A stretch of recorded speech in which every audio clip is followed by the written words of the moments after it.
Hi, welcome to my channel. If you're new here, welcome. I'm Ivy, your lovely spider host, and today, we're drawing memes. It's gonna be very fun. I'm drawing memes I associate to my OCs, and I'm putting my OCs in the meme format, if that makes sense. Also, I have new sprites. Yippee! I hope you enjoy, and let's get started. So to start, we have Arrows. Arrows is a big beefy boy. He's kind of a little beefcake. He's very big, and as a beefcake, he's not the smartest. He's very gentle. He's very kind. He grew up on a farm with a bunch of little animals, and he knows how to take care of farm animals very well. The only aspect he's not great at is social interaction, or I guess the best way to put it is making friends, because he's very clumsy at times. He's, again, not the brightest. He's kind of a himbo, so he's very pretty, if I'm gonna put it that way, but not very smart. If you don't know what a himbo is. But I'm drawing him as the John Cena meme, where he's wearing a My Little Pony shirt, and I decided that if I'm gonna draw him with any character from My Little Pony on his shirt, it's gonna be Pinkie Pie, because that was my favorite as a kid, and also, I don't know, it just associates to him very well. All I had to say is, yes, I watched My Little Pony as a kid. I watched it in my teen years, and I am cringe, but I am free. I accept me as me. That is my motto, and will forever be my motto. So, yep, this is the little man, the big boy, the sweet boy. And we got a little background, it's very nice. So basically, to start with Kiva and Everix, is that Kiva is, well, I will start with Everix actually. Everix we can explain as the Zuko effect, as my friends like to dub it.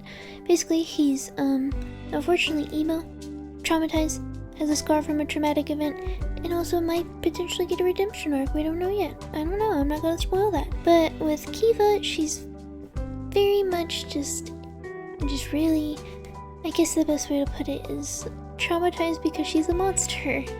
So they're both equally as traumatized. She essentially grew up believing that she was bad, grew up in the sense of basically she had to face the reality that she'd never be able to love unless she had to eat other people or other creatures like her. And she doesn't want to stoop to that level because she can't stomach basically what her curse entails. And also can't stomach the sense of horrible goriness of basically having to eat somebody else.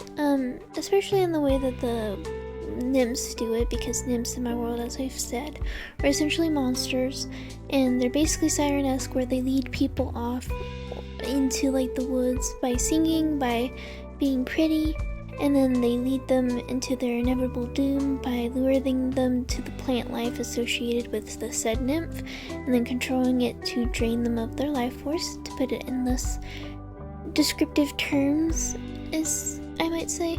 But for instance, you can imagine like a tree nymph luring a handsome young lad towards a specific tree, and then the roots coming up from the ground and then dragging them under the ground to, as I said, suck the life force out of them, to put it in simple terms.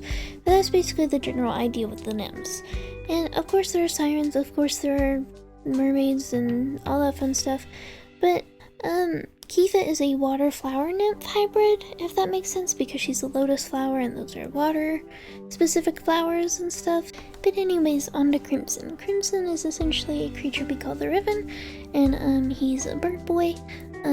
He has two sister species, which are scavenger birds and then also birds of prey. So there's bigger mean birdies, there's normal little birdies, and there's let's eat dead corpses but little birdies, kind of stuff like that. He's very rude, he's very antagonistic, he's kind of mean, and it's mainly because he's protective of the people he cares about, so he's very like, don't get close to them, I will beat you up. If you hurt my friend, if you hurt my lover, if you hurt my brother, I will beat the crap out of you. And that's basically kind of his motto. He squawks a lot, he's a little angry little bird. He's a little goblin. Anyways, a bonus meme for your soul because I unfortunately turned off the time lapse on accident on this thing because I was trying to watch the video and it turned off the time lapse and I clicked OK. And I didn't mean to click OK because I'm a dum-dum. I'm a bad Ivy. Anyways, essentially, this is just the epitome of Ebrix, you know, his bisexual confusion where he's just like, am I bi? Am I straight? Am I gay? And he's just kind of like, I'll choose in between. And so he's just laying in a pile of bisexual flags and I appreciated it. But yeah, basically, there's lots of LGBT representation in my comic. There's also going to be POC representation in my comic. So we always appreciate that. Also disability representation in my comic as well. So yay! Lots of representation, that's the whole point of my comic. But anyways, I hope you enjoyed the video. Thank you for watching, feel free to like and subscribe. And I'll see you later. Bye bye!